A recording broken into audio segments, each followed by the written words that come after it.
سلام تعني هبلي زي خبركم من فتوات تخطاتلتي مدب سابوين تايمس لمون كم تلمود نزع للزحرنا يوم حصرتن اوان ونزبلنا يمزيناتات حزنا لكم مسينا لنا نسرنا مكتالكم نعدم فلما قند نقطاتهم ناباهم كنقبل لعلوي عزازي سراويت مكلخال تقراي كم زي تسوى تقليصو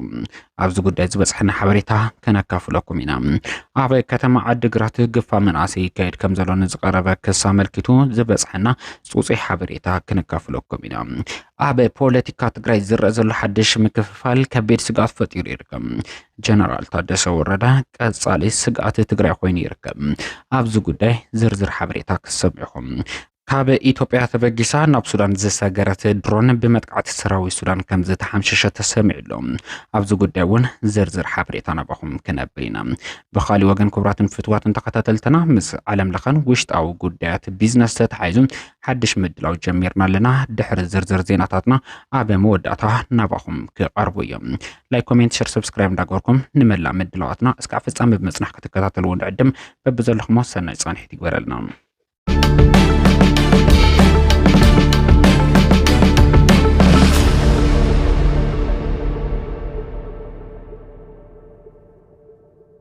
سراوي السودان كاب إثيوبيا نزمت درون وقعهم كم زودقو غاليصوم اتي بمثل زت حجز حبريتا زسراج سراوي السودان حبراوين حيلتات السودان بحبار بمخان نحنتي كاب إثيوبيا تمص زنبرت ناي دعم السريع كم زخونه زت نغرلا سبلبو نفاريت وقعهم كم زودقو يستغلص اتا كاب إثيوبيا تبغيسا بغزات بلو نايل بلا كتنقصاص زفتنت سبلبو نفاريت ابي كتما ال ابوي دمس بصحت بحيلتا السودان بستفنوا متقع كتحمشش كم زي تجددتيو زي تجلس منجست السودان بترجع منجست إثيوبيا نتي كاب هاجرو زبجس RSF زجورو زلو دقاف كقارص كتنقع مصنح الذكاريو إذا مزي خون جنه ناب وتحدراو سقومتي كسجاجر كم زخل متنقعو نايك ربع وان تذكرويوم أبي محبرهم ميديا زوزو زلو بعري ولد زخون ورثات محبرسب اتا ختما نمرعدن ترقاقي سرحو نخي سرح زعلم مخوانو فليتم حبرت سبك الرقاق على وكبل بيت صحفة ملشا كتما عدقرات فليتم حلافي بيت صحفة ملشا كتما عدقرات حالك عشيح في الصحة قبر سلاسن كم زبلو وان علامات بيت صحفة حبرت سبك بسقات نصاخوينو بسلام وزيو بسلام كاتو سلزو خلم أبي حد قبله ببقطنو كاب أكلات صدتان محبرسبن بحبار بمودب مشت ناب سقات بوتات تبخيلم أبي زي تفلولي كبابتات النازورو صدتا كحلو يقبر كم زلو تقيسلهم كاوز زحلف جنا أفتا ختما زخون حدش نجار يلن زي تجفف من سيون فصيمو يلن كبل زغلص انت خونم ولادي حاوي عركي ويخ غوربيتي الله زبله انت خليكن بچبطه كقرب يخلي كبل بتري نقيفولهم بمسرته ناي منغست انفتون كم زبل كم زي خونن نبكم عينت فصام زي خيد مخوان فليتم محبرسب اتا ختما دقو بسرعه مرتم ككتاتلو ترغاغيم سرحم كسرحم كسرح كم زغبا ملوخ تحلفولهم قدم كبلون أبزا كتمها بعري ولد وره شعبي آتيونا تبحالم كم زي صنحه ازي صعدا حسوت مخانو بتكبار ترأيونا خالون حزوون توساق حسوتن مدنقارني فتر الله ناتي كل حسوت محابرسب اتا ختما ترديم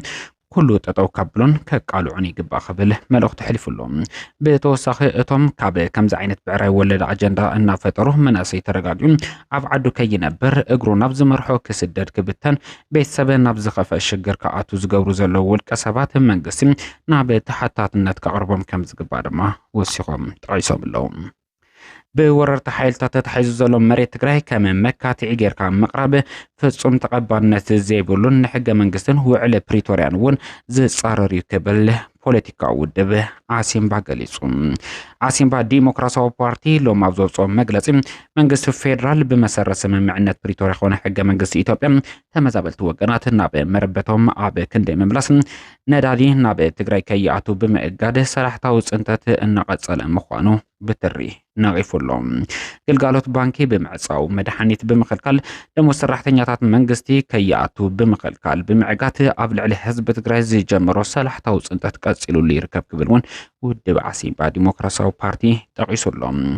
ውድብ ዓሲምባ መግለጺኡ በመቀጸል መንግስቲ ፌደራል በጀት ትግራይ ብምዕጋት ሰራዊት ናብ ዝተፈላለዩ ከባቢታት ትግራይ ብምውፋር ንኻልእ ዕንወት እናተዳለወ ንውዕሊ ፕሪቶሪያ ብግልጽ ጥሒስዎ ክብል ይኸስስ። መንግስቲ ፌደራል ሕገ መንግስትን ውዕሊ ፕሪቶሪያን ብምጥሓስ ኣብ ልዕሊ ህዝቢ ትግራይ ዘካይዶ ዘሎ ሰላሕታዊ ጽንተት ዝኾነነ እቲ ውድብ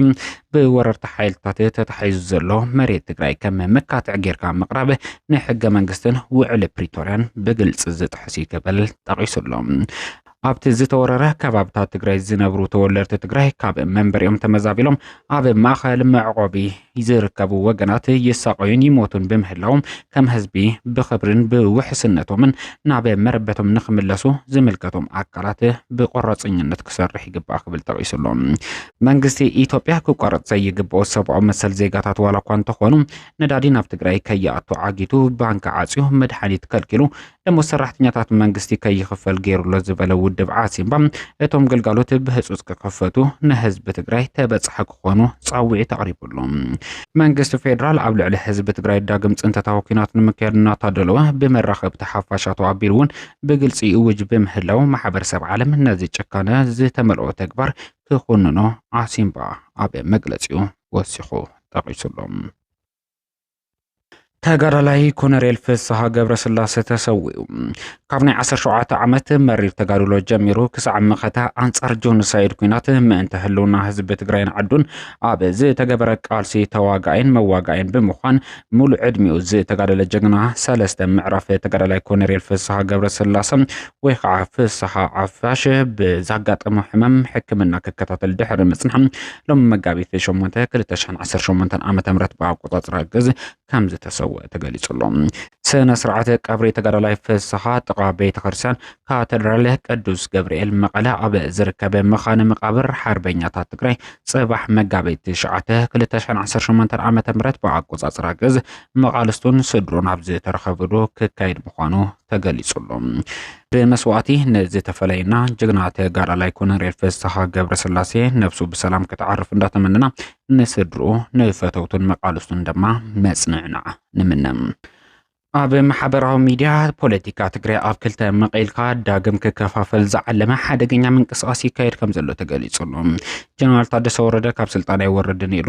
ጀነራል ታደሰ ካብ ስልጣን ክወርድ ኣለዎ ዝብል ክልተ ሓሳባት ብምንጽብራቕ ኣብ ትግራይ ዘሎ ፖለቲካዊ ኣፈላላይ ክገፍሕ ዝዓለመ ሓደገኛ ምንቅስቃስ ይካየድ ከም ዘሎ ተገሊጹሎም። ስርዓት ብልጽግና ዳግም ህዝቢ ትግራይ ንመንበርከክ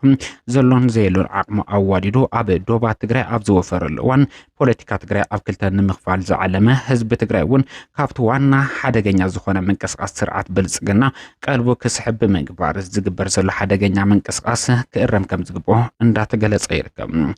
ኣብ መንጎ መሪሕነት ውድብ ህዝባዊ ወያነ ሓርነት ትግራይ ጀነራል ታደሰ ወረደ ምስ ስልጣን ብዝተተሓዘ ጉዳይ ኣፈላላይ ከም ዘየለ ብክልቲኦም ወገን ዝወፀ መግለጺ ዋላ እኳ እንተረጋገጸ ደገፍቶም ኢና ብዝብሉ ክልተ ዝተፈላለዩ ሓይልታት ሚድያ ኣብ ማሕበራዊ ሚድያ ከቢድ ዝተብሃለ ህዝቢ ዘደናግርን ረዓድ ዝፈጥርን ጉዳይ እንዳተንጸባረቀ ይርከብ። ጀነራል ታደሰ ወረደ ናይ ሓደ ዓመት ናይ ስልጣን ዘመኑ ዘብቅዕሉ ግዜ ምስ ምቕራቡ ተታሒዙ ስልጣን ወረዳ ይወርድን ዝብል አጀንዳታት ኣብ ማሕበራዊ ሚድያ ብምንጻሕ ህዝቢ ኣብ ከቢድ ሸቕሎት እንድንጋጽን ንኽኣቱ ክከፋፈልን ሓድነቱ ክስእን ዝኽእሉ አጀንዳታት ብምዝርጋሕ ህዝቢ ኣብቲ ቀንዲ አጀንድኡ ከይዓስል ኣብ ምግባር ሓደገኛ ምንቅስቃስ ይካየዱ ከም ዘለዉ ተጠቂሱሎም።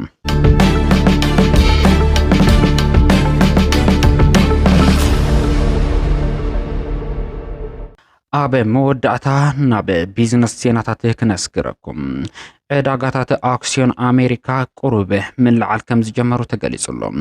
ሎሚ 17 መጋቢት 2026 ብኣቆጻጽራ ምዕራባውያን ዕዳጋታት ኣክስዮን ኣሜሪካ ንቅድሚት ክስጉሙ ከም ዝተረኣዩ ዝተገለጸ። እዚ ዝኾነሉ ምክንያት ድማ ኣብ መንጎ እስራኤልን ኢራንን ዘሎ ወጥሪ ካሃዲ ይኽእሉ ዝብሉ ተስፋታት ክወፁ ምጅማሮም ስዒቡ እዩ። እንተኾነ ግን ዋጋ ነዳዲ ገና ሕዚ እውን ይውስኽ ከም ዘሎን ስጋት ኮይኑ ይቐጽል ከም ዘሎ እዩ ዝተገለጸ። ዋጋ ሓደ ድፍድፍ በርሚል ነዳዲ ኣብዚ ሕዚ እዋን ናብ $103.43 ክበጽሕ ከም ዝኽእል እዩ ዝተገለጸ። ኣብ ነዳዲ ሩኢ ወሰኽ ዋጋ ንኽመጽእ ምኽንያት ዝኾነ ድማ እቲ ቀንዲ መመሓላለፊ ነዳዲ ዓለምና ዝኾነ መጻብብ ሆርሙዝ ክዕጾ ብምኽኣሉ ምዃኑ ተገሊጹ ኣሎ። ቤት ምኽሪ ፌደሬሽን ኣሜሪካ እቲ ኣብ ኣሜሪካ ወለድ ዝውስን ቤት ምኽሪ ሎሚ ኣኼብኡ ዘካየደ እንትኸውን ተንተንቲ ከም ዝበልዎ እውን ዋጋ ወለድ ካብ 3.5 ሚእታዊ እስካብ 3.75 ሚእታዊ ክበጽሕ ከም ዝኽእል ግምቶም ኣንጸባሪቖም ኣለዎም።